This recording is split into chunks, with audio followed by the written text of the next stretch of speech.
ప్రభు అయిన యేసుక్రీస్తు నామమునకు మహిమ ఘనత ప్రభావములు కలునుగాక. హల్లెలూయా. కొంచెం ఎక్కువసేపు వాక్యం చెప్పాలని నేను ఆశిస్తా ఉన్నాను. రూతు గ్రంథము మొదటి అధ్యాయము మొదటి వచనం.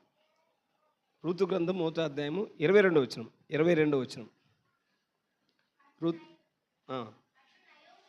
రూతు గ్రంథము మొదటి అధ్యాయం 22వ వచనం. అట్లు నయోమియు ఆమెతో కూడా మోయాబీయురాలైన రూతు అను ఆమె కోడలను మోయాబు దేశము నుండి తిరిగి వచ్చిరి. చాలు. 4వ అధ్యాయము 9వ వచనం. రూతు గ్రంథం 4వ అధ్యాయం 9వ వచనం. బోయాజు ఎలీమెలకును కలిగినది యావత్తును కిలియోనుకును మహులోనుకును కలిగినది యావత్తును నయోమి చేతి నుండి సంపాదించితనని నేనన్నందుకు మీరు ఈ దినమున సాక్షులై ఉన్నారు. చాలు. చిన్న ప్రార్థన, వాక్యం నిమిత్తం చిన్న ప్రార్థన. కృపానిధి పరిశుద్ధ దయగలిగిన తండ్రి ప్రభువైన యేసు, నీ పరిశుద్ధమైన పాదములకు స్తుతులు స్తోత్రం చెల్లిస్తున్నాం. విజయభాస్కర్ బ్రదర్ను నీ కృపచేతనైనా మీరు ప్రేమించారు, ఎన్నుకున్నారు. ఆయన నీ పరిచర్యలోనైనా మీరు పిలుచుకున్నారు, స్థిరపరిచారు. ఇక్కడ చిన్న పరిచర్య మీరు అప్పగించారు. ఈ చిన్న పరిచర్య వెనుక మీ హస్తం ఉంచండి ప్రభా. ఇంతవరకు కీర్తన ద్వారా నేను మహింపరుచున్నాం. ఆయన బ్రదర్ చెప్పిన సాక్ష్యం బట్టి మీకు స్తోత్రం చెల్లిస్తున్నాం. అతి ప్రాముఖ్యమైన సమయంలోకి వచ్చున్నాము. అది నీ వాక్యమే ఉన్నది. వాక్యం ద్వారా మీరు మాతో మాట్లాడండి. మాట్లాడువారు మీరు కాదు, కానీ మీలో ఉన్న తండ్రి ఆత్మ మీలో ఉండి మాట్లాడి మీరు సెలవిచ్చారు నాయన. ఆయన ఇక్కడ చెప్పబడే మాటలు నాయన కూడొచ్చిన వీళ్ళందరికీ ఆశీర్వాదకరంగా ఉంటాయని కృప చూపమని ప్రార్థన చేస్తున్నాం. సమస్త మహిమ ఘనత ప్రభావాలు మీరు పొందండి. యేసుక్రీస్తుని దివ్యనామమున అడిగి వేడుచు ప్రార్థన చేస్తున్నాం తండ్రి. ఆమెన్. మనం ఇప్పుడు రూతు గ్రంథం చదువుకున్నాం. నా అంశం ఏంటంటే, నా సబ్జెక్ట్ రూతు గ్రంథము. నేను మీతో పంచుకునబోయే అంశం ఏంటంటే రూతు గ్రంథము. ఖచ్చితంగా మీరు బైబిల్తో పాటు నోట్బుక్ తెచ్చుకోవాలి. నోట్బుక్, పెన్ను ఖచ్చితంగా తెచ్చుకోవాలి, రాసుకోవాలి అవసరం ఇది. ఎందుకంటే అన్ని విషయాలు మనకు గుర్తుండవు కదా. నేను మీతో పంచుకొనబోయే సబ్జెక్ట్ అంశం ఏంటంటే రూతు గ్రంథము. చెప్పండి, దేనికి? రూతు గ్రంథము. దాని నేపథ్యం గురించి ఒక విషయం మీతో మాట్లాడతాను. మీరు లేవియా కాండము 23వ అధ్యాయము జాగ్రత్తగా, ఇప్పుడు అవసరం లేదు కానీ ఇంటికి వెళ్ళిన తర్వాత చదువుకోండి. 23వ అధ్యాయం మీరు తీయండి. 23వ అధ్యాయంలో దేవుడు ఇశ్రాయేలులకు 7 పండుగలు నిర్ణయించాడు. ఎన్ని పండుగలు? ఆ 7 పండుగలు కూడా ఈ యొక్క లేవియా కాండము 23వ అధ్యాయంలో ఉంటాయి. ఆ 7 పండుగలు ఏంటో మీరు తర్వాత రెఫరెన్స్లు మీరు నోట్ చేసుకోవాలి. మీరు ఒక హోంవర్క్గా ఆ 7 పండుగలు మీరు రాసి పెట్టుకోవాలి. మొదటిది రాసుకోవాలి. మొదటిది పస్కా పండుగ. రెండవది పులియని రొట్టెల పండుగ. మూడవది పునరుద్ధాన పండుగ. అది 4వది పెంతెకోస్తు పండుగ, అంటే 3వది ప్రథమ ఫలముల పండుగ. 4వది పెంతెకోస్తు పండుగ. 5వది బూర్ల పండుగ. 6వది ప్రాయశ్చిత్తార్థ పండుగ. 7వది పర్ణశాలల పండుగ. ఈ విషయం మీరు గుర్తుపెట్టుకోవాలి. ఇప్పుడు 23వ అధ్యాయం 23వ వచనం చదువుకుందాం. లేవియా కాండం 23వ అధ్యాయం 23వ వచనం. మరియు యెహోవా మోషేకు ఈలాగు సెలవిచ్చెను, నీవు ఇశ్రాయేలీయులతో ఇట్లనుము, 7వ నెలలో, హీబ్రూ నెలలు ఉన్నాయి, మన తెలుగు నెలలు వేరు, హీబ్రూ నెలలు వేరు. హీబ్రూ నెలల్లో 7వ నెల అనేది తిశ్రీ మాసం అంట. తిశ్రీ. 7వ నెలలో మొదటి దినము మీకు విశ్రాంతి దినము. అందులో జ్ఞాపకార్థ శృంగధ్వని. ఇది బూర్ల పండుగ. ఇది బూర్ల పండుగ. జ్ఞాపకార్థ శృంగధ్వని అంటే శృంగధ్వనుల పండుగ అంటారు, లేక బూర్ల పండుగ అంటారు. వినినప్పుడు మీరు పరిశుద్ధ సంఘముగా కూడవలెను. అందులో మీరు జీవనోపాధి అయిన ఏ పనియు చేయుట మాని యెహోవాకు హోమము చేయవలను. నెక్స్ట్, మరియు యెహోవా మోషేకు ఈలాగు సెలవిచ్చెను, ఈ 7వ నెల 10వ దినము పాపము నిమిత్తమైన ప్రాయశ్చిత్తార్థ దినము. అందులో మీరు పరిశుద్ధ సంఘముగా కూడవలను. ఇది ప్రాయశ్చిత్తార్థ దినం, ఇది ప్రాయశ్చిత్తార్థ పండుగ. 7 పండుగలు మీరు జాగ్రత్తగా గమనిస్తే, మొదటిది పస్కా పండుగ. అది యేసుక్రీస్తు యొక్క శిలువ మరణమును సాదృశ్యమై ఉన్నది. రెండవది పులియని రొట్టెల పండుగ. అది యేసుక్రీస్తు యొక్క మరణమై ఉన్నది. మూడవది ప్రథమ ఫలముల పండుగ. అది యేసుక్రీస్తు యొక్క పునరుద్ధానమై ఉన్నది.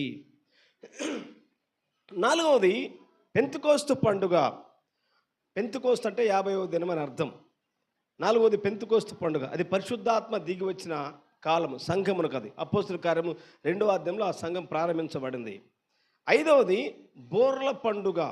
బోర్ల పండుగ అనేది ఇశ్రాయేలీలు మరలా తిరిగి స్వదేశం చేరటం అయి ఉన్నది. ఆరవది ప్రాయశ్చిత్తార్థ పండుగ. ప్రాయశ్చిత్తార్థ పండుగ అంటే ఇశ్రాయేలీలు తమ సొంత మెస్సయ్యను వారు మరలా గుర్తించటం అయి ఉన్నది. ఏడవది పర్ణశాలల పండుగ. పర్ణశాలల పండుగ అంటే అది 1000 ఏళ్ల పరిపాలన సాదృశ్యమై ఉన్నది. ఈ 7 పండుగలు మీరు మనసులో పెట్టుకోవాలి. అయితే ఇప్పుడు నేను 23 చదివించాను కదా, ఇక్కడ బోర్ల పండుగ ఉన్నది, వెంటనే ప్రాయశ్చిత్తార్థ పండుగ ఉన్నది. ఈ రెండింటి మధ్యలో గ్యాప్ లేదు. బోర్ల పండుగకు ప్రాయశ్చిత్తార్థ పండుగకు మధ్యలో గ్యాప్ అనేది ఏమీ లేదు. ఎందుకంటే మీరు అందరూ ఎప్పటి నుంచో వాక్యం వినేవారు కాబట్టి నాకు కూడా ఫ్రీగా ఉంటుంది లోతైన విషయాలు మీతో మాట్లాడటానికి. హల్లెలూయా. ఈ బోర్ల పండుగకు ప్రాయశ్చిత్తార్థ పండుగకు మధ్యలో గ్యాప్ అనేది లేదు. బోర్ల పండుగ చెప్పిన వెంటనే ప్రాయశ్చిత్తార్థ పండుగ గురించి చెప్పాడు అక్కడ. అయితే ఈ రెండింటి మధ్యలో గ్యాప్ ఉంది. ఈ 2 పండుగలకు మధ్యలో ఒక గ్యాప్ ఉంది. ఆ గ్యాప్ ఏంటంటే ఆ 2 బోర్ల పండుగకు ప్రాయశ్చిత్తార్థ పండుగకు మధ్యలో ఈ యొక్క రూతు గ్రంథము చదవాలి. హల్లెలూయా. మరోసారి చెప్తున్నా, బోర్ల పండుగకు ప్రాయశ్చిత్తార్థ పండుగకు మధ్యలో ఈ యొక్క రూతు గ్రంథం పెట్టి మీరు చదవాలి. అప్పుడు మీకు అర్థమవుతూ ఉంటుంది. మంచిది, అది మీ మనసులో ఉంచుకోవాలి.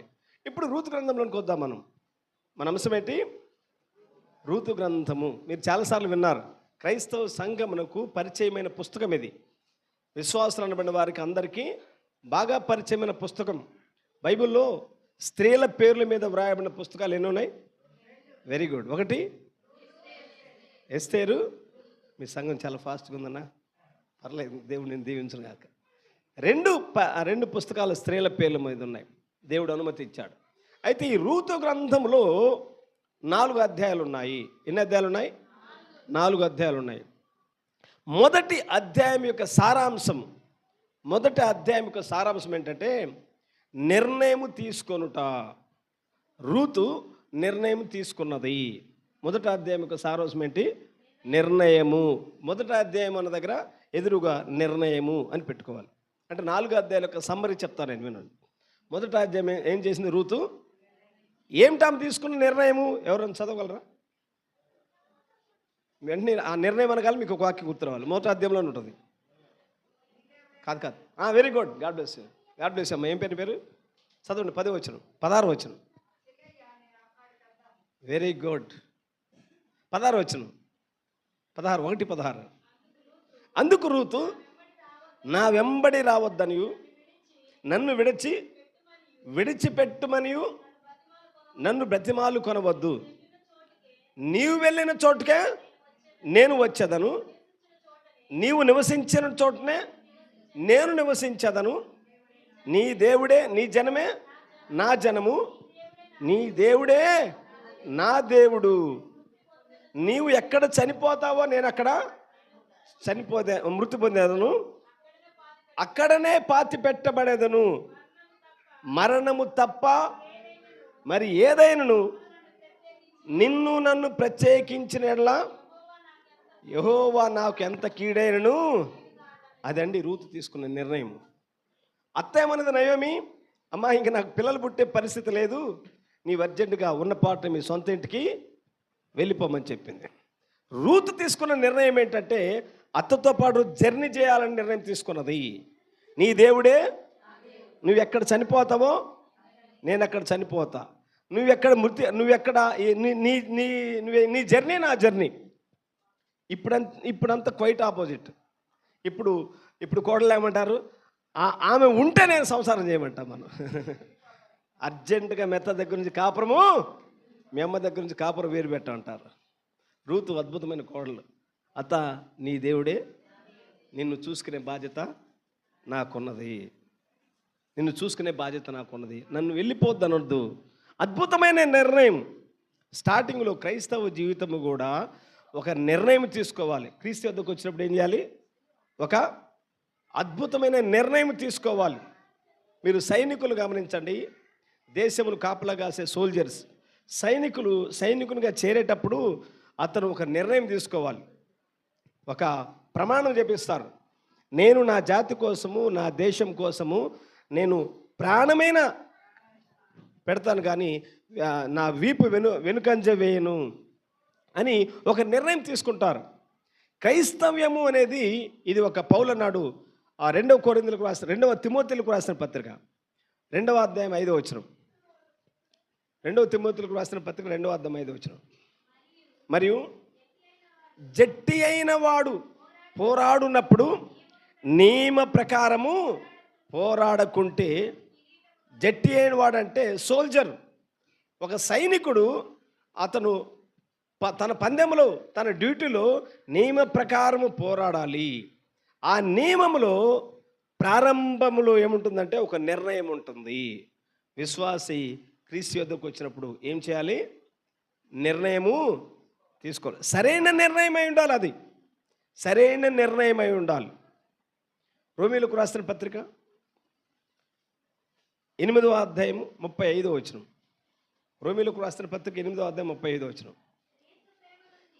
ఆ నిర్ణయం ఏ విధంగా ఉండాలంటే, క్రీస్తు ప్రేమ నుండి మనలను ఎడబాపు వాడెవడు?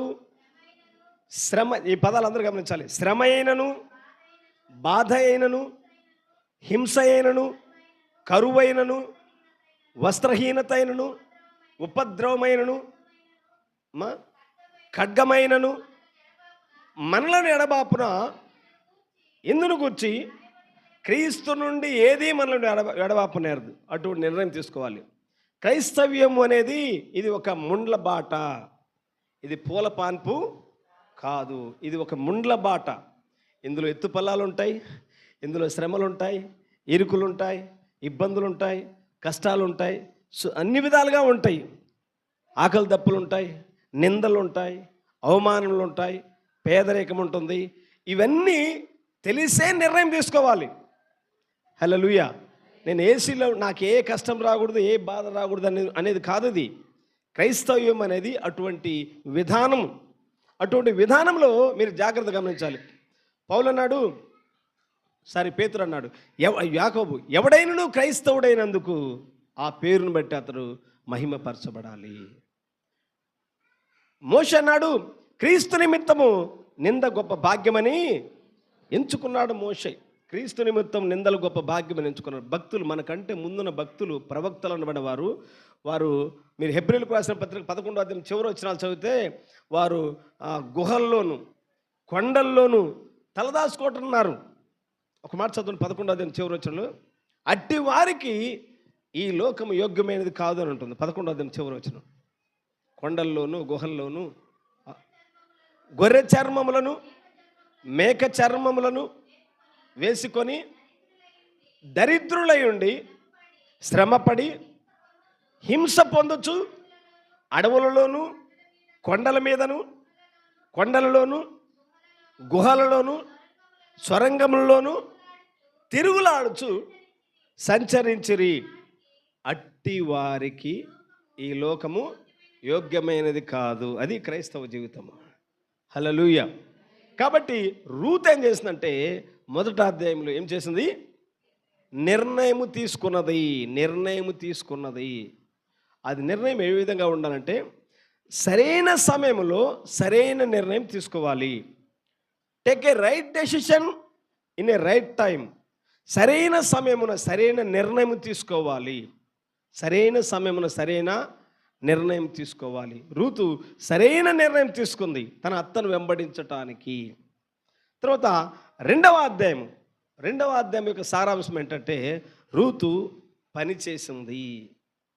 రూతు పని చేసింది ఎక్కడ? పొలములో. Very good. బోయాజు పొలములో పని చేసింది, రూతు పొలములో పని చేసింది. ఇది సువార్త పొలము. ఈ సువార్త పొలంలో దేవుడు ఒక్కొక్కరికి ఒక్కొక్క పని అప్పగిస్తూ ఉంటాడు.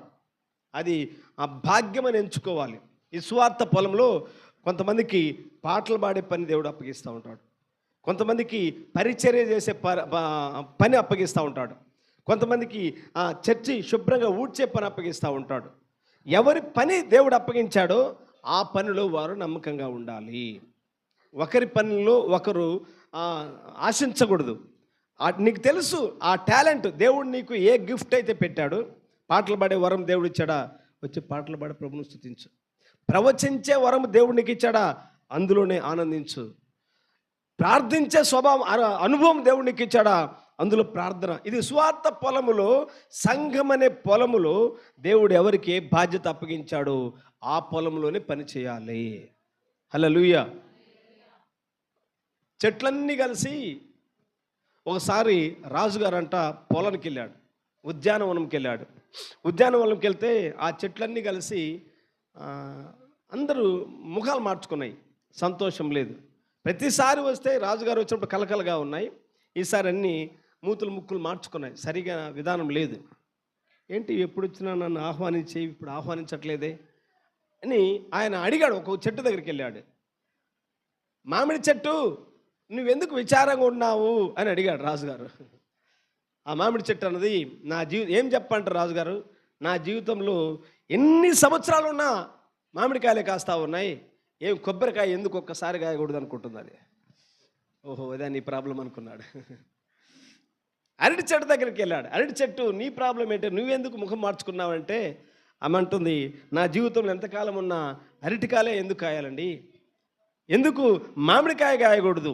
ఇట్లా ప్రతి చెట్టు తన స్వభావానికి విరుద్ధంగా కోరుకుంటున్నాయి. ఒక చిన్న చెట్టు దగ్గరికి వెళ్ళాడు, మల్లె చెట్టు. ఆ మల్లె చెట్టు దగ్గరికి వెళ్ళినప్పుడు అది మాత్రము కలకలగా హ్యాపీగా సంతోషంగా ఉంది. దాంతో మాట్లాడాడు రాజు, మల్లె చెట్టు నువ్వెందుకు క్వైట్ ఆపోజిట్గా ఉన్నావు, హ్యాపీగా సంతోషంగా ఉన్నావు అంటే మల్లె చెట్టు అంటుంది, అయ్యా దేవుడు నన్ను మల్లె చెట్టుగా పుట్టించాడు అంటే మల్లెపూలు మాత్రమే పూయమని. హల్లెలూయా. అంటే ఇందులోనే ఉండి నేను ఆనందిస్తూ ఉంటాను. నేనున్న స్థితిలోనే సంసిద్ధత కలిగించు, ఏమున్న లేకున్నా రకే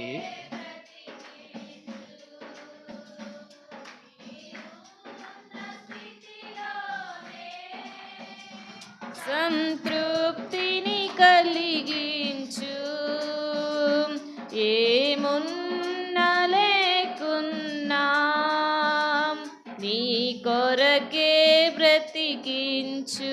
హల్లెలూయా. అంటే దేవుడు ఈ సువార్త పొలంలో, సంఘం అనే ఈ పొలంలో ఎవరికి ఏ వరము పెట్టాడో ఆ వరంలోనే ఆ వ్యక్తి ఆనందించాలి. పాస్టర్ గారి కొడుకు దేవుడు కీబోర్డు వాయించే వరము దేవుడు ఆ వ్యక్తిలో పెట్టాడు.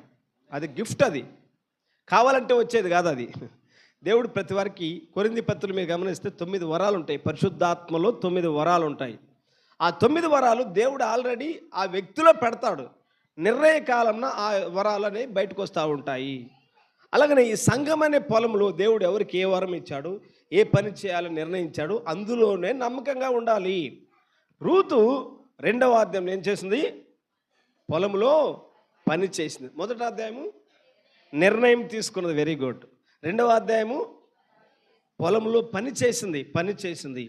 3వ అధ్యాయం సారాంశం చెప్తాను నేను, సమ్మరీ. 3వ అధ్యాయము రూతు విశ్రాంతి తీసుకున్నది.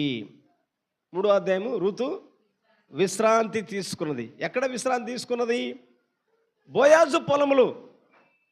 రూతు చెప్పింది, అత్త నయోమి చెప్పింది, ఈ రాత్రి మన బంధువైన బోయాజు ఆ పొలంలో ఉంటాడు, నీ వెళ్ళి ఆయనకు మరువుగా ఉండమని చెప్పింది. అప్పుడు రూతు వెళ్ళింది, నయోమి చెప్పిన ప్రకారము రాత్రి వేళ సమయంలో బోయాజు దగ్గరికి వెళ్ళింది. బోయాజు కప్పుకున్న దుప్పటి రూతు కప్పుకున్నది. మీరు 3వ అధ్యాయం చదివితే ఆ విషయాలు మీకు ఉంటాయి. అది చాలా అద్భుతమైన విషయం. అది వేరే ద్వంద్వార్థాలు చేసుకోవటం కాదు, కానీ అపార్థం చేసుకోవటం కాదు, కానీ చాలా అద్భుతమైన అర్థం అందులో దాగి ఉన్నది. రూతు వెళ్ళి బోయాజు కప్పుకున్న, అయ్యా నీ దుప్పటి నాకు కప్పమన్నది. ఆ దుప్పటి రూతు కప్పుకున్నది.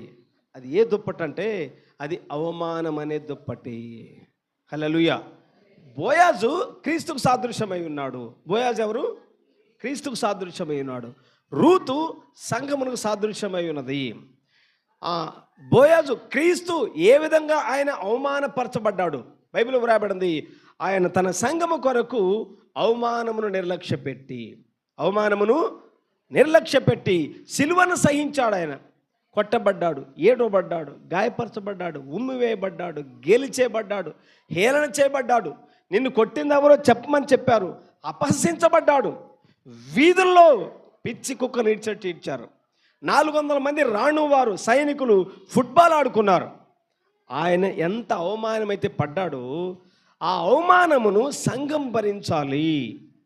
దుప్పటి కప్పుకోవడం అంటే అది అవమానం అనే దుప్పటి. మనం బైబిల్ పట్టుకొని రావడానికే సిగ్గుపడతా ఉంటాం. నేను క్రైస్తవురాలని చెప్పుకోవడానికే సిగ్గుపడతాం. కానీ బైబిల్ వ్రాయబడింది, ఎవడైనా నువ్వు క్రైస్తవుడైనందుకు ఆ పేరును బట్టే మహిమపరచబడాలి. హల్లెలూయా. క్రైస్తవునిగా ఉండటం గొప్ప భాగ్యం ఈ ప్రపంచంలో. క్రైస్తవురాలుగా పిలువబడటం అది గొప్ప భాగ్యము. ఆ పేరు కింద చాలా ఉంటాయి, అవమానములు ఉంటాయి, నిందలు ఉంటాయి, శ్రమలు ఉంటాయి, శోధనలు ఉంటాయి. అవన్నీ తెలిసే ఈ మార్గం ఎన్నుకున్నాను. హల్లెలూయా.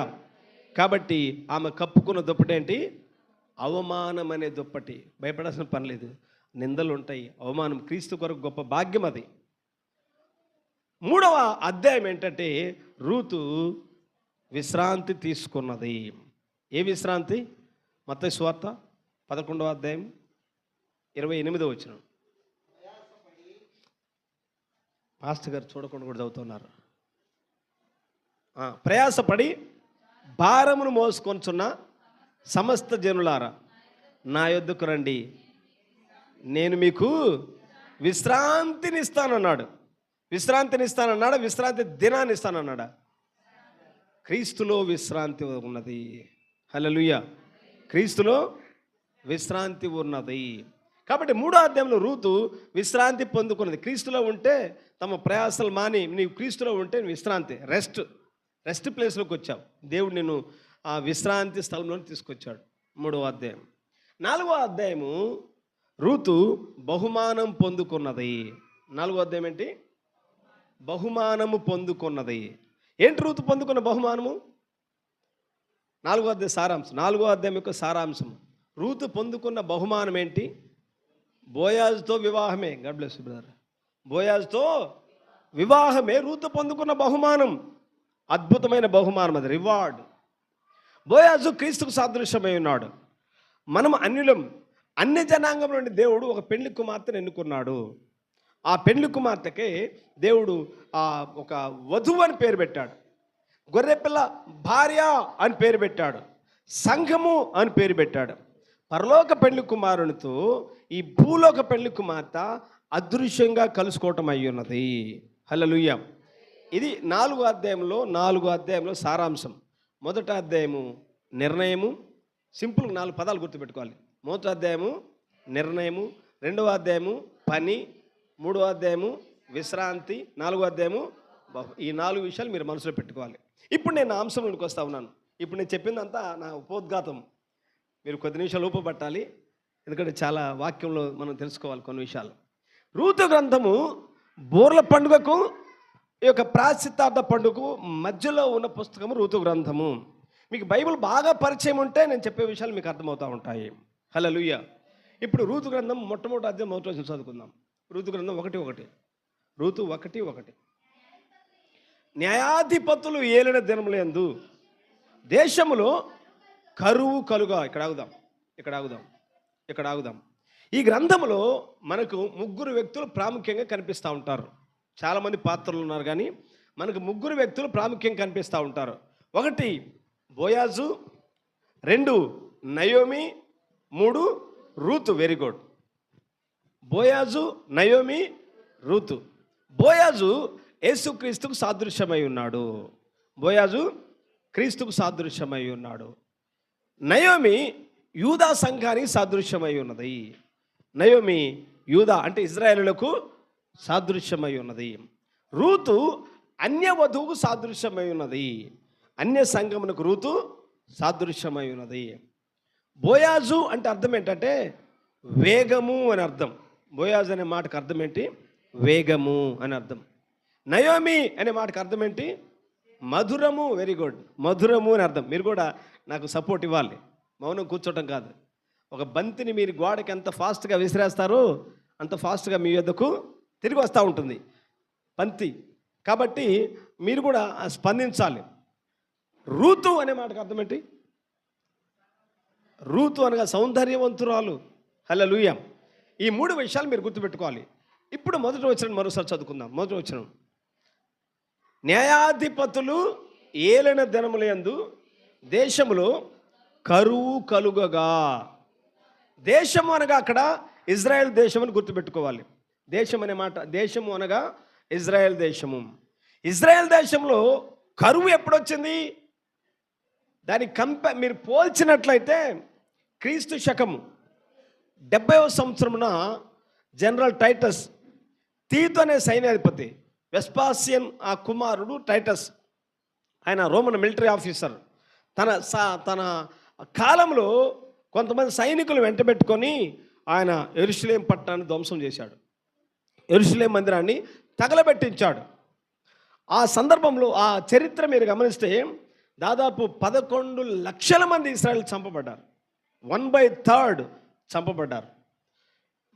ఒకసారి లూకాసు వార్త 19వ అధ్యాయం 41 వచ్చిన చదువుకుందాం. లూకాసు వార్త 19వ అధ్యాయం 41 వచ్చిన 40-41 ఆయన పట్టణమును సమీపించి ఆయన పట్టణమును సమీపించి దానిని చూచి దాని విషయమై ఏడ్చి, నీవును ఈ నీ దినమందైనను సమాధాన సంబంధమైన సంగతులను తెలుసుకుని ఎడలా నీకెంతో మేలు. కానీ ఇప్పుడు అవి నీ కన్నులకు మరుగు చేయబడి ఉన్నవి. ప్రభువు నిన్ను దర్శించిన కాలమున నీవు ఎరుగకుంటివి గనుక నీ శత్రువులు నీ చుట్టూ దట్టు కట్టి ముట్టడి వేసి అన్ని ప్రక్కలను నిన్ను అరికట్టి నీలోనున్న నీ పిల్లలతో కూడా నిన్ను నేల కలిపి నీలో రాతి మీద రాయి నిలిచి ఉండ నీయని దినములు వచ్చునని చెప్పాను. చాలు, ఇది ప్రవచనం. క్రీస్తు శకం 30వ సంవత్సరమున AD 30 30వ సంవత్సరమున ఆయన ఒక కొండకు వెళ్ళి ఆ కిందకు చూస్తే యెరూషలేం పట్టణం కనపడుతుంది. ఆ పట్టణం చూసి ఆ పట్టణం గురించి ఏడ్చాడు ఆయన. ఎందుకు ఏడ్చాడు అంటే ఇంకా 40 సంవత్సరాల తర్వాత క్రీస్తు శకం 70వ సంవత్సరమున టైటస్ అనే వ్యక్తి వచ్చి ఇజ్రాయేలును అంతా భయంకరంగా చంపబోతున్నాడు, మీరు ఖడ్గమును గురి కాబోతున్నారని ఆయన పట్టణం చూసి భవిష్యత్తును చూసి ఏడ్చాడు. ఏడ్చి ఈ నీ దినమందైనను సమాధాన సంబంధమైన సంగతులు తెలుసుకునే మీకు ఎంతో మేలు. కరెక్ట్గా ఆయన ప్రవచనం ప్రవచించిన 40 సంవత్సరాలకు అంటే AD 30లో చెప్పాడు, AD 70లో అంటే 40 సంవత్సరాలకు ఆ ప్రవచనం నెరవేర్పు జరిగింది. టైటస్ అనే వ్యక్తి వచ్చి ఆ 11 లక్షల మందిని చంపించారు. యెరూషలేంలో మందిరం పడద్రోయబడింది, మందిరం కాల్చబడింది, యెరూషలేం ప్రాకారాలు ధ్వంసం చేయబడ్డాయి, మందిరం అంతా పూర్తిగా పతనం అయిపోయింది. 1/3 3 వంతుల యూదులు చంపబడ్డారు. అది కరువు రావటం అయి ఉన్నది. యూదా మొదటి అధ్యాయం రూతు గ్రంథంలో ఏం రాయబడింది? దేశములో కరువు. దాని ఆత్మ సంబంధంగా మీరు పోల్చినట్లయితే ఇజ్రాయెల్లో కరువు చరిత్రలో ఎప్పుడు వచ్చిందంటే క్రీస్తు శకం 70లో కరువు వచ్చింది. వారందరూ చంపబడ్డారు. అప్పుడు ఏం చేసింది రూతు? దేశంలో కరువు కలువుగా, రూతు గ్రంథం 1:1 దాన్ని వదిలిపెట్టద్దు. దేశంలో కరువు కలువుగా యూదా బెత్లెహేము నుండి ఒక మనుషుడు తన భార్యను తన 2 కుమారులను వెంటబెట్టుకొని మోయాబు దేశమును కాపురం నుంటకు వెళ్ళిన చాలు. ఎప్పుడైతే కరువు వచ్చిందో అన్య దేశంలోనికి వెళ్ళిపోయారు వాళ్ళు. మోయాబు అంటే అన్య దేశం. అన్య దేశాల్లో వాళ్ళు తలదాచుకోవడానికి వెళ్ళారు. క్రీస్తకం 70వ సంవత్సరంన ఎప్పుడైతే యూదులకు హింస వచ్చిందో వారు దేశ నలుమూలలో చెదిరిపోయారు. ప్రపంచ దేశాల్లో స్కాటర్ అయిపోయారు. మీరు ఇంటికి వెళ్ళిన తర్వాత యెహెజ్కేలు గ్రంథం 9వ అధ్యాయం అంతా చదువుకోనండి. ఈ 9వ అధ్యాయం యొక్క నెరవేర్పే క్రీస్తకం 70వ సంవత్సరం టైటస్ కాలంలో నెరవేర్పు జరిగింది. అది యెహెజ్కేలు గ్రంథం 9వ అధ్యాయము, అది ప్రవచనము, దాని నెరవేర్పు AD 70 క్రీస్తకం 70వ సంవత్సరం అది నెరవేర్పు జరిగింది. ఎప్పుడైతే 1/3 ఇజ్రాయెల్ అందరూ చనిపోయారో అప్పుడు వాళ్ళు దేశ నలుమూలలో స్కాటర్ అయిపోయారు. ప్రపంచంలో ఒక యూదులు అనిపించిన చిత్రహింస ఎవరు అనుభవించలేదు. వారి రక్తం ఏదో మా మీదను మా పిల్లల మీదను ఉండునుగాక అని శపించుకున్నారు. ఆ కారణం చేతనే దేశ నలుమూలలో చెదిరిపోయారు. కాబట్టి దేశంలో ఏమొచ్చింది? కరువు వచ్చింది. కరువు రావడంతో వారి అన్ని ప్రాంతంలోకి చెదిరిపోయారు.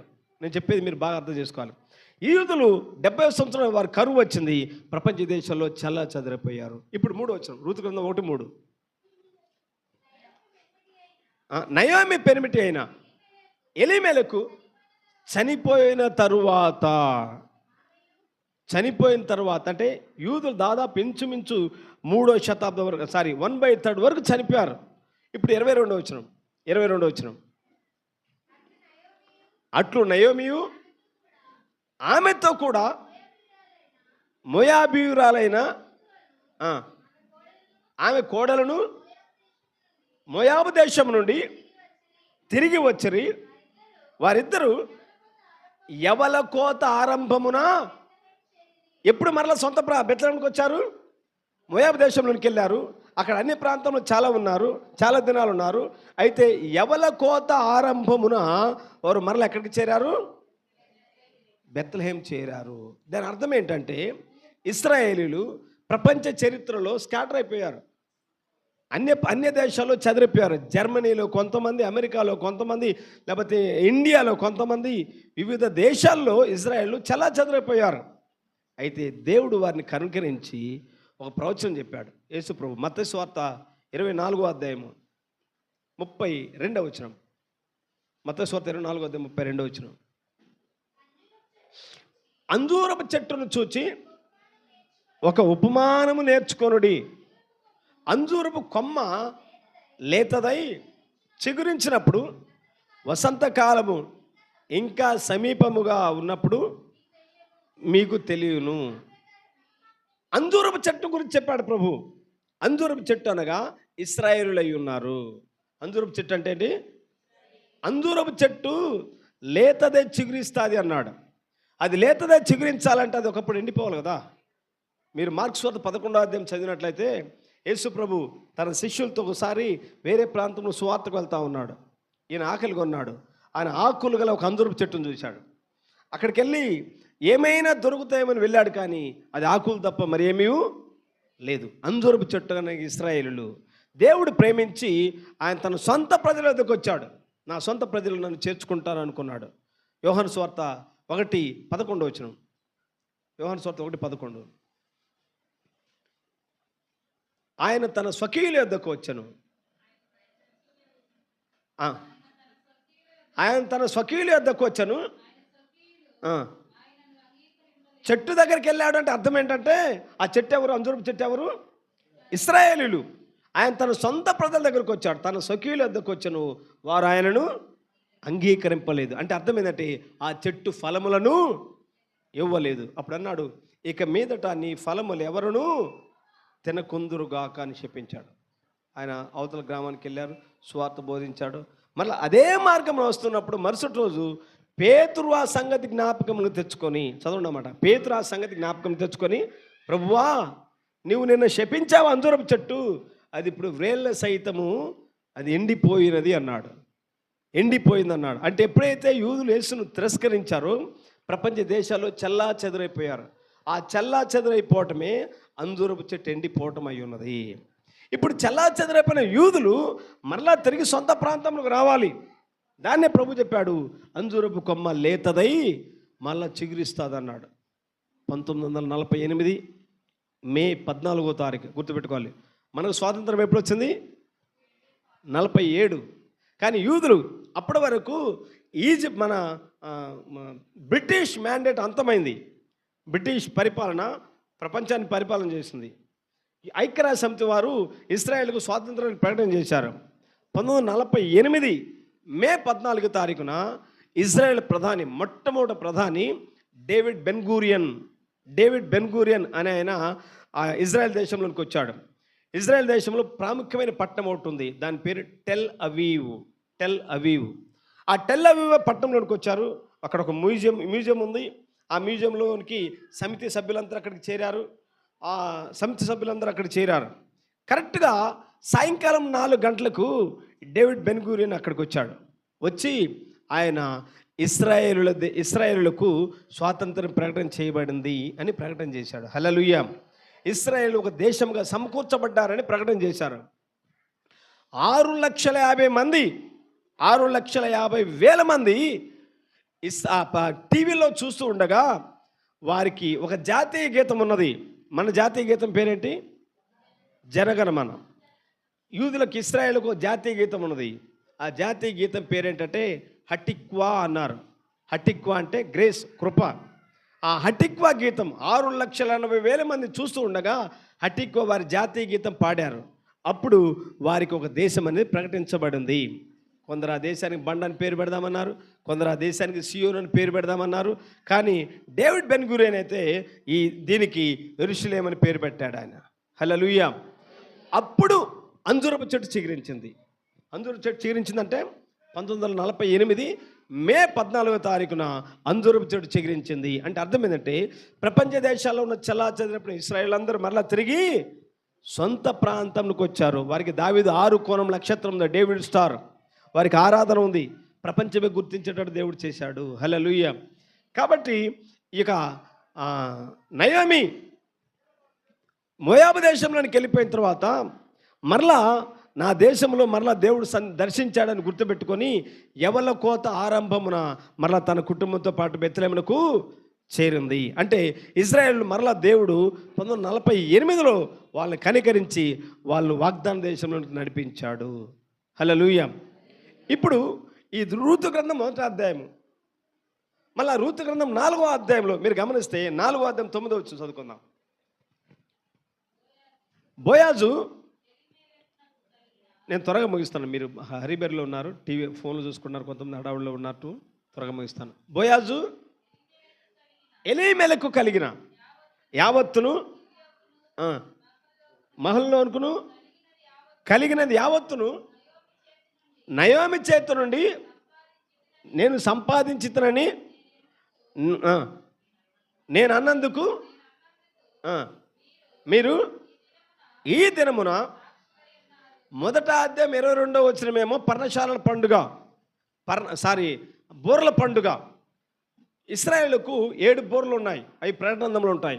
ఈ బూరలు ఏం చేస్తాయంటే ఇశ్రాయేల్ అందరినీ మొదటి ప్రపంచ యుద్ధము, 2వ ప్రపంచ యుద్ధ కాలంలో వారందరూ మరలా తిరిగి సొంత వాగ్దాన దేశం చేరారు. ఆ యుద్ధం ఏం చేస్తుంటే వాళ్ళను సొంత వాగ్దాన దేశం చేర్చింది. అది బూరల పండుగ. 4వ అధ్యాయం 9వ వచనం ఏంటంటే అది పర్ణశాలల పండుగ. పర్ణశాలల పండుగ అనేది 1000 ఏళ్ల పరిపాలన అయి ఉన్నది. ఆ 1000 ఏళ్ల పరిపాలనలో బోయాజు ఉన్నాడు, రూతు ఉన్నది, నయోమి ఉన్నది. నయోమి యూదా సంఘానికి సాదృశ్యమై ఉన్నది. రూతు అన్య వధువు అయి ఉన్నది. ప్రకటన గ్రంథము మీరు బాగా ఆలోచిస్తే ప్రకటన గ్రంథంలో 3 భాగాలు ఉంటాయి. 3 భాగాలు, 1 నుంచి 3వ అధ్యాయం వరకు అదొక పార్ట్, అదొక భాగము. 4 నుండి 19వ అధ్యాయం వరకు అదొక భాగము. 20 నుంచి 22వ అధ్యాయం వరకు అదొక భాగము. 1 నుంచి 3 అధ్యాయాల వరకు ఏంటంటే అన్యజనులకు దేవుడు ఇచ్చిన 7 సంఘకాలాలు. 4వ అధ్యాయం నుంచి 19వ అధ్యాయం వరకు దేవుడు యూదులతో సంప్రదించే సమయం అది. 20 నుండి 22వ అధ్యాయాల వరకు యూదులతో అన్యులతో ఇద్దరితో కలిసి ఆయన సంధించే టైం అది. హల్లెలూయా. కాబట్టి పర్ణశాలల పండుగల్లో ఆయన యూదులు, అన్యవధువు, క్రీస్తు, బోయాజు కలిసి ఉంటారు. ఇప్పుడు నేను చెప్పే విషయం ఏంటంటే బోయాజు ఎప్పుడైతే యూదులు మరలా సొంత ప్రాంతంలోకి వచ్చారో అక్కడి నుంచి యూదులతో దేవుడు మాట్లాడలేదు. మొదటి అధ్యాయంలో బోయాజు నయోమితో సంధించాడు. తర్వాత మరలా 4వ అధ్యాయంలో బోయాజు నయోమి కనిపిస్తూ ఉంటుంది మనకు. నయోమితో మాట్లాడ ప్రారంభించాడు. మధ్యలో 2 అధ్యాయాలు ఉన్నాయి. 3వ అధ్యాయము కొంచెం బోరుగా ఉంది నేను చెప్పేది. 2వ అధ్యాయము 3వ అధ్యాయం. ఈ 2వ అధ్యాయం 3వ అధ్యాయంలో బోయాజు రూతుతో సంధిస్తూ ఉన్నాడు. రూతుతో మాత్రమే డీల్ చేస్తూ ఉన్నాడు. హల్లెలూయా. రూత్ ఎవరంటే అన్య పెళ్లి కుమార్తె అయి ఉన్నది. దేవుడు యూదుల మధ్యకు వచ్చాడు, వాళ్ళు సిలువ వేశారు, త్రోసేశారు. ఆయన అన్ని జన్మన మన దగ్గరకు వచ్చాడు. ఈ అన్య జనాంగంలో దేవుడు పెళ్లి కుమార్తెను ఏర్పాటు చేసుకున్నాడు. అన్య పెళ్లి కుమార్తె అయి ఉన్నది. ఈ 2వ అధ్యాయం 3వ అధ్యాయము 2 అధ్యాయాలు అన్య పెళ్లి కుమార్తె అయి ఉన్నది. 3వ అధ్యాయంలో జాగ్రత్తగా గమనిస్తే ఆ యొక్క రాత్రి వేళ సమయంలో బోయాజు అక్కడ ఉన్నాడు. రాత్రి వేళ సమయం అంటే అది మిడ్ నైట్. ఇదిగో అర్ధరాత్రి వేళ పెళ్లి కుమారుడు వస్తున్నాడని మత్తయి సువార్త 20వ అధ్యాయంలో వ్రాయబడింది. కాబట్టి ఆ పెళ్లి కుమారుని ఎదుర్కోవటానికి ఈ పెళ్లి కుమార్తెగా దేవుడిచ్చే సమయం అయి ఉన్నది. టోటల్గా నేను చెప్పే సారాంశం ఏంటంటే దేవుడు లోకానికి ఇచ్చిన టైం అయిపోయింది. ప్రపంచం బ్రద్దలవుతున్న కాలంలో మనం ఉన్నాము. లేఖనాలు నెరవేర్పు జరిగిన కాలంలో మనం ఉన్నాం. ఎన్నో లేఖనాలు నెరవేర్పు జరిగాయి. యేసుక్రీస్తు భూమి మీదకి వచ్చి ఇప్పటికి 2000 సంవత్సరాల చరిత్ర. ఇక్కడ ఆయన యేసుక్రీస్తు భూమి మీదకి వచ్చినప్పుడు అక్కడ నుండి ఇక్కడ వరకు 2000 సంవత్సరాలు అనుకోండి. 2000 సంవత్సరాల చివరిలో మనం ఉన్నాం.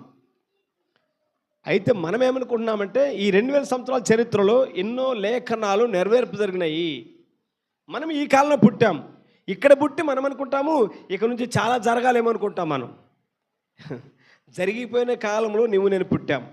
లేఖనాలు నెరవేర్పు జరిగిన కాలంలో మనం పుట్టాం. అవి గ్రహించాలి. ఎందుకు చెప్తున్నానంటే దేవుడు నీకు 30 సంవత్సరాల ఆయుష్కాలం ఇచ్చాడు, 40 సంవత్సరాల ఆయుష్కాలం ఇచ్చాడు, 50 సంవత్సరాల ఆయుష్కాలం ఇచ్చాడు. ఈ బైబిల్ ఎక్కడే ముందు అర్థం కాని పరిస్థితి మనకు. దీన్ని బాగా చదవాలి, ఒక రోషం కలిగి. బైబిల్ క్రైస్తవునిగా బీయింగ్ ఏ క్రిస్టియన్, క్రైస్తవురాలుగా ఇందులో చదివితే ఇందులో నీ స్థానం ఏంటో నీకు అర్థమవుతుంటుంది, ఇందులో నీ ప్లేస్ ఏంటో నీకు అర్థమవుతూ ఉంటుంది. కాబట్టి ఎన్నో విషయాలు దేవుడు దాచించాడు. లేవియా కాండంలో ఆ బూరల పండుగకు ప్రాయశ్చిత్తార్థ పండుగ మధ్యలో రూతు గ్రంథం పెట్టి చదవండి, మీకు స్పష్టంగా అర్థమవుతుంది. రూతు గ్రంథంలో కూడా మొదటి అధ్యాయం 22వ అధ్యాయము అది బూరల పండుగ. ఆ బూరల పండుగ అంటే ఇశ్రాయేల్ అందరూ సొంత ప్రాంతంకి వెళ్ళటం, వారికి అంజూరపు చెట్టు చిగురించింది. 4వ అధ్యాయము 9వ వచనం ఏంటంటే అది పర్ణశాలల పండుగ. ఆ 1000 ఏళ్ల పరిపాలనలో మనమందరం కలిసి ఉంటాం. ఈ మధ్య 2 అధ్యాయాలలో అన్నిలకు దేవుడిచ్చిన సమయం అయి ఉన్నది, మనకు దేవుడిచ్చిన సమయం అయి ఉన్నది. ఈ 2000 సంవత్సరాలు 7 సంఘాలు ఉన్నాయి. 7 సంఘాలు పెళ్లి కుమార్తె సిద్ధపరచబడుతున్నది. అయితే రూత్ అక్కడ ఒక మాట చెప్పింది. నువ్వు బోయాజు దగ్గరికి వెళ్ళేటప్పుడు ఏం చేస్తావంటే 3వ అధ్యాయం 3వ వచనం ఒక మాట చెప్పి ముగిస్తాను నేను. నయోమి రూతు సలహా ఇస్తూ ఉంది. మనకు బంధువుడు బోయాజు ఉన్నాడు, పొలంలో ఉంటాడు, నువ్వు ఆయన దగ్గరికి వెళ్ళి కలుసుకోవాలి. అయితే ఆయన దగ్గరికి వెళ్ళేటప్పుడు నువ్వేం చేస్తావంటే మొట్టమొదట స్నానము చేయాలి, 2వది నూనె పూసుకోవాలి, 3వది బట్టలు కట్టుకోవాలి.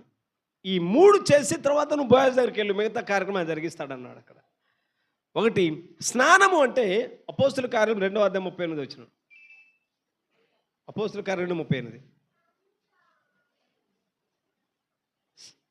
స్నానం అనగా బాప్తిస్మం అయి ఉన్నది సంఘమునకు. నేను సంఘాన్ని పోల్చి చెప్తున్నాను. అపోస్తుల కార్యం 2:38. పేతురు మీరు మారు మనసు పొంది పాప క్షమాపణ నిమిత్తము ప్రతివాడు యేసుక్రీస్తు నామమున, ఇది స్నానం. యేసుక్రీస్తు నామమున బాప్తిస్మం అనేది ఏంటంటే స్నానం చేయటం అయి ఉన్నది. బాప్తిస్మం పొందడం అంటే అర్థం ఏంటి? స్నానం చేయటం అయి ఉన్నది. తర్వాత ఏం చేయాలి? స్నానం చేసిన తర్వాత తైలం రాసుకోవాలి. ఆ తైలం ఏంటంటే ఆ తర్వాత దాన్ని కంటిన్యూ చదవాలి. అప్పుడు మీరు పరిశుద్ధాత్మను వరమును, తైలం అనగా పరిశుద్ధాత్మ, నూనె అనగా పరిశుద్ధాత్మ. 2:38 అపోస్తల కార్యం 2:38. అప్పుడు మీరు 2:38 మీరు పరిశుద్ధాత్మను వరమును పొందుదురు. తర్వాత తైలం రాసుకొని బట్టలు కట్టుకొని, ఇది ఆత్మీయ అర్థం. బట్టలు అంటే విశ్వాసకి దేవుడు వాక్యపు శరీరం ఇచ్చాడు, థియోఫనీ శరీరం ఇచ్చాడు. స్నేహితుడా, పెళ్లి వస్త్రం లేక ఇక్కడికి ఎలాగొచ్చావు? అందరేమో పెళ్లి వస్త్రాలు ధరించుకొని వాళ్ళ లైన్లో కూర్చున్నారు. ఒకడు మాత్రం పెళ్లి వస్త్రం లేకుండా వాడు ఎటు కిటికీలో నుండి వచ్చాడో దొంగ మార్గంలో వచ్చాడో తెలియదు, కానీ యజమానుడు గుర్తుపట్టాడు. పెండ్లి వస్త్రం లేక ఇక్కడికి ఎలాగూ వచ్చావు. వాడు మౌని అయి ఉండెను. అంటే ఒక సరైన మార్గంలో రాలేతను. సరైన మార్గం ఏంటంటే క్రైస్తవంలోకి వచ్చినప్పుడు శ్రమలు, నిందలు, అవమానములు, ఆకలి దప్పులు, ప్రత్యక్షత, సమర్పణ, త్యాగము, ఇటువంటి మార్గంలో అతను రాలేదు. ఏదో సైడ్ దొంగ మార్గంలో వచ్చాడు. నాకు ఏ బాధ ఉండకూడదు, నాకే కష్టం ఉండకూడదు అని స్టైల్గా దేవుని మందిరంలోకి వచ్చి నేను కూడా దేవుని కుమారుని అనిపించుకోవడానికి వచ్చాడు. అది కాదు. పెండ్లి వస్త్రం అనగా వాక్యపు శరీరం, అది థియోఫనీ శరీరం. ఈ 3 ధరించుకొని రక్షణ వస్త్రం అది. ఈ 3 ధరించుకొని నువ్వు యజమాని దగ్గరికి, బోయజ్ దగ్గరికి వెళ్ళమన్నాడు. అదే ప్రకారము రూతు బోయజ్ దగ్గరికి వెళ్ళింది. ఆ బోయజ్ దగ్గర విశ్రాంతి పొందుకున్నది. హల్లెలూయా. సంగమా, దేవుడు లోకానికి ఇచ్చిన టైం అయిపోయింది. ప్రపంచం బ్రద్దలవుతున్న కాలం మనం ఉన్నాం. మీరున్న ప్లేస్లోనే దేవుడు మీకు చిన్న పరిచయం మీరు అప్పగించాడు. ఈ పరిచయంలో ప్రార్థనా జీవితం కలిగి ఉండి, ప్రభా మేమేమైతే తప్పిపోయాము, ఏమైతే ఇంకా నేర్చుకోలేకపోయాము, ఎన్నో విషయాలు, రాకడ విషయాలు, మనం తెలుసుకోవాల్సిన విషయాలు, ఇంకా పిట్ట కథలతో టైం పాస్ చేసి కాలయాపన చేసేది కాదు. రాకడంటే ఏమిటి, ఎత్తబడడం అంటే ఏంటి, శ్రమల కాలం అంటే ఏంటి, 1000 ఏళ్ళ పరిపాలన అంటే ఏంటి, గోగుమాగు యుద్ధం అంటే ఏంటి, హార్మిగొద్దు యుద్ధం అంటే ఏంటి, ధవళ సింహాసన తీర్పు అంటే ఏంటి, క్రొత్త భూమి క్రొత్త ఆకాశం అంటే ఏంటి, పరలో గురించి ఒక పట్టణం దిగి వస్తుంది, ఆ పట్టణం అంటే ఏంటి, 7వ ముద్ర ఇప్పబడినప్పుడు అరగంట సేపు నిశ్శబ్దం అని ఉంది. అసలు 7 ముద్రలు అంటే ఏంటి, 6వ ముద్ర అంటే ఏంటి, ఇటువంటి నిత్యత్వ సంగతులు చాలా ఉన్నాయి. మరి అవన్నీ అందులో మనం అడుగుపెట్టేది ఎప్పుడు? ఒకవేళ ప్రభా మాకు ఇంకా ఆ విషయాలు మాకు అందలేదు ప్రభా, కృప ద్వారా మాకు వాటిని అనుగ్రహించు ప్రభని ప్రార్థన మనసు కలిగి ఉండండి. ప్రభు ఈ మాటలు దీవించుగాక. ఆమేన్.